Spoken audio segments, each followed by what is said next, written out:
जितने कदम आप दुनिया में आगे बढ़ाएंगे, आपको उतनी ज़्यादा नई नई चीज़ें देखने को मिलेगी। ये बात तो बिल्कुल तय है। आपने नंबरोलॉजी की बात करी, तो अंक विज्ञान को लेकर के हमारे यहाँ जो यंत्र बनाए जाते हैं, आपने उसमें कभी देखा हो, उसमें पासा होता है 1 3 4 7 को लेकर के चौकोर रहते हैं, एक साथ आड़े तिरछे खड़े जोड़ें तो उसका अंक किसी का 32 आता है, किसी का 47 आता है।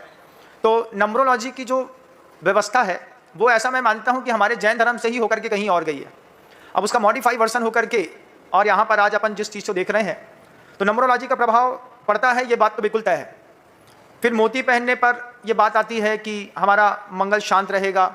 जिन बेटियों के विवाह नहीं होते हैं, आक्रामक होने लगती हैं, उनको मोती पहना दिया जाता है, पहले सोना नहीं पहनाया जाता है। धातु विज्ञान का अपना एक असर है और रत्न विज्ञान भी अपने आप में मायने रखते हैं, क्योंकि विभिन्न विभिन्न प्रकार के रत्नों से प्रभु की पूजा भी होती है और विभिन्न प्रकार के रत्नों की प्रतिमाएं भी आपके यहाँ दिखाई दी जाती है। आप कारंजा के मंदिर में जाएंगे, महाराष्ट्र में कारंजा है, लाल कारंजा, वहाँ पर एक मणि की प्रतिमा है।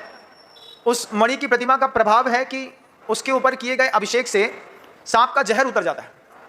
एक प्रतिमा ऐसी है, मूल विद्या में जाकर के आप देखेंगे तो उसमें दूध की धार छोड़ेंगे तो नीचे से आपको तुरंत दही जमा हुआ निकलेगा। तो उनका भी अपना एक प्रभाव है। हाँ, ये बात जरूर है कि जो लोग इस समुद्र में आगे घुसते हैं वो घुसते ही चले जाते हैं, फिर लगातार उनका दिमाग उसी में घूमता है कि अरे अभी तो मेरी राहु की दशा ऐसी चल रही है, मेरा शनि ऐसा चल रहा है, पौन में ऐसा करना है, आज अमावस्या है, कल पंचमी है, पूर्णिमा के दिन होता नहीं है, 14 के दिन हम बाहर नहीं निकलते हैं।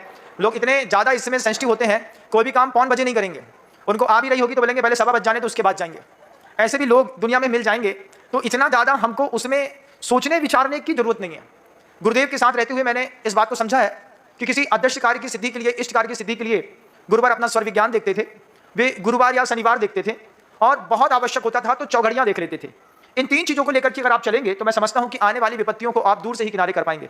अब आप राहु केतु में पढ़ेंगे, नंबरोलॉजी में पढ़ेंगे, एक एक लगन मिलाने की कोशिश करेंगे तो घर से बाहर निकलने का पहले नौमांस मिलाइए, फिर नौमांस में मान लीजिए 8:45 बजे घर से बाहर निकलने के संकेत हैं और आपको 8:15 बजे काम है तो आप बाहर नहीं जा सकते, क्योंकि उसमें तो नौमांस कह रहा है कि 8:45 से पहले काम हो नहीं सकता, उसकी लगन ही नहीं मिल रही है। तो ऐसी छोटी छोटी बातों में अगर हम हर चीज़ को सोचेंगे तो ये विचारणीय प्रश्न खड़ा होगा। इसलिए आप चौघड़ियाँ देख के निकलिए। आप थोड़ा बहुत स्वर विज्ञान आपके यूट्यूब गूगल वगैरह में बहुत कुछ उपलब्ध रहता है, आप उससे कुछ सीख सकते हैं।